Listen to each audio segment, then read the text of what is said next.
Hello, my name is Jerry Monroe, and welcome to the Monroe Mashup. Today we will be discussing the question of, is America still a superpower? Joining us today will be Mayor of Hinsdale, Colorado, Peter Johnson. Good, Jerry. Good, how are you, Peter? Good, thanks for having me on. So, Peter, Russia is in a recession. What is your opinion on this? So, clearly when a country is in a recession, it looks bad, and you could say that their economy won't be doing as well, but economics is very complicated, so there's other factors you have to contribute. So, they're saying that their economy will contrast by 0.8% in 2015. What do you have to say about this? So 0.8% is actually a significant figure for an economy like this, but also for a country as huge as Russia with all of its natural resources, it's very likely that it could bounce back from this recession. And what analysts haven't really got a good grasp on is the long-term effects of this recession. How long it'll be, what it'll do, how long it'll last.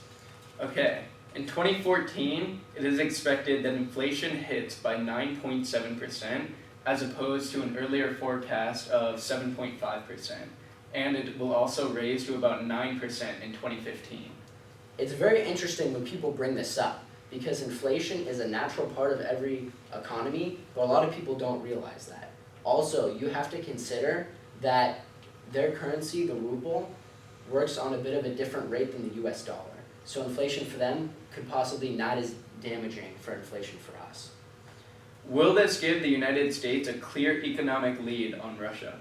There's no clear answer to this, considering that the US does have the largest economy in the world, but it also has the most debt.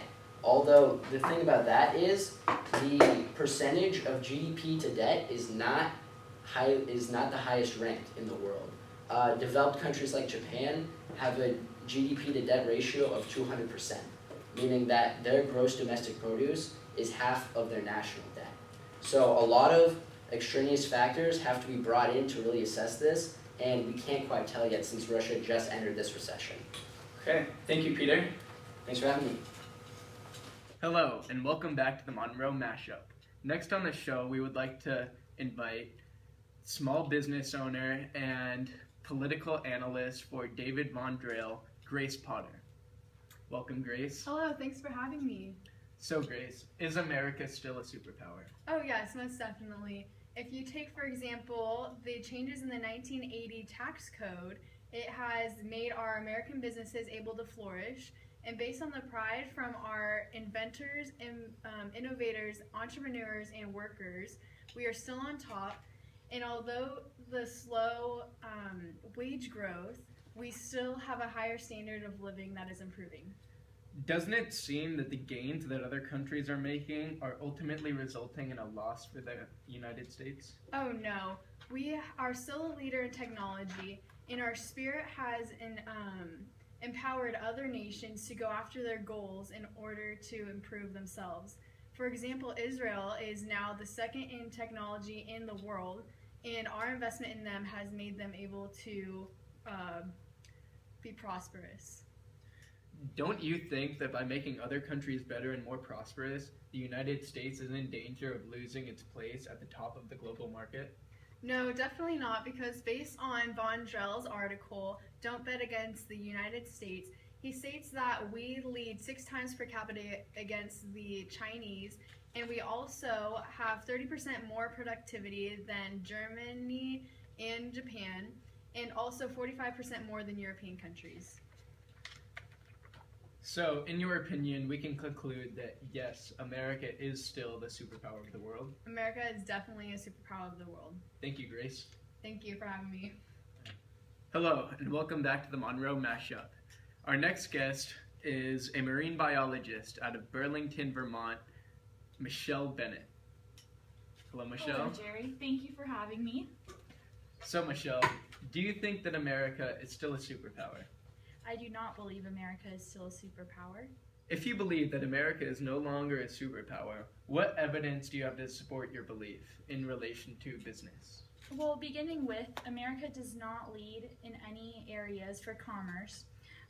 There was a survey with 183 countries where they were tested in 11 areas. America did not place first in any of these areas. obviously it is saying something that America is not that best anymore.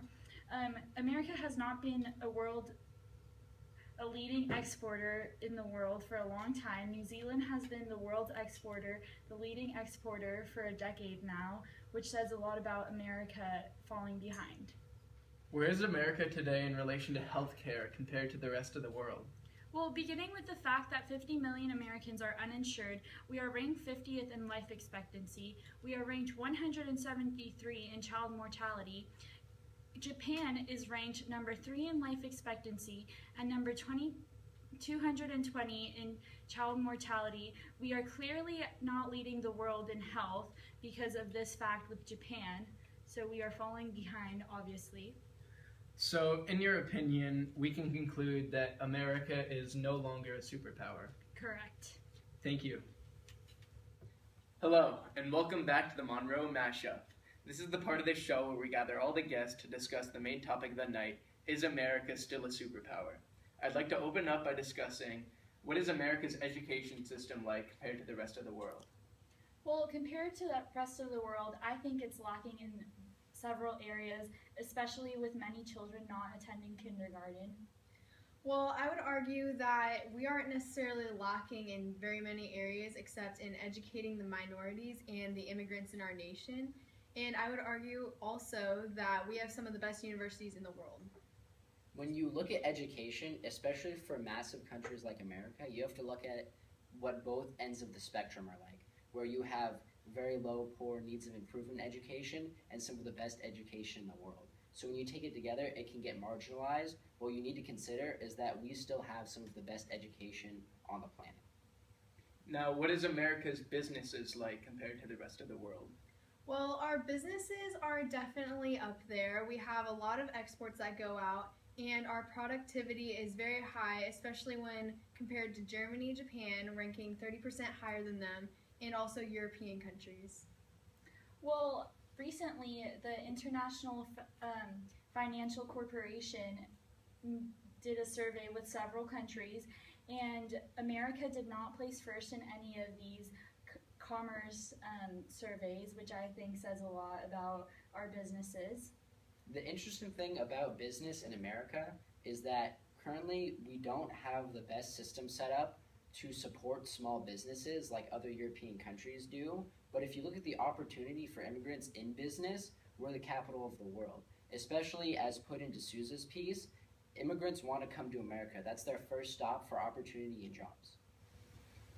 How is America's healthcare compared to the rest of the world?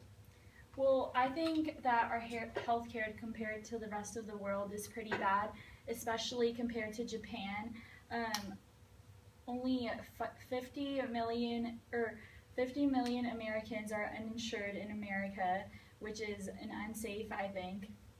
Well, when you talk about that statistic, you have to take into consideration that we have 11 million immigrants over here that we also provide health care to, because you're not going to just not allow them to come in and get help when they need it.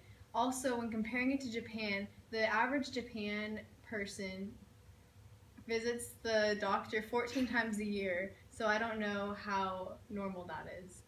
The interesting thing about discussing healthcare right now is because universal healthcare was recently passed and enacted, is the state of our healthcare and how we care to citizens is shifting rapidly. There are state set up exchanges and federal exchanges. And with the debacle with the initial website setup, a lot of people couldn't get on as soon as they wanted to. So the thing about healthcare is it's changing so much at the moment that it's really not a fair subject to judge America on. But you also have to consider that our medical schools are some of the top in the world, and that people, just like people wanting a great education, come here for that. That concludes our broadcast from tonight. Obviously, we are getting many different viewpoints from many different areas. I personally think that, yes, America is still a superpower. America is definitely still a superpower.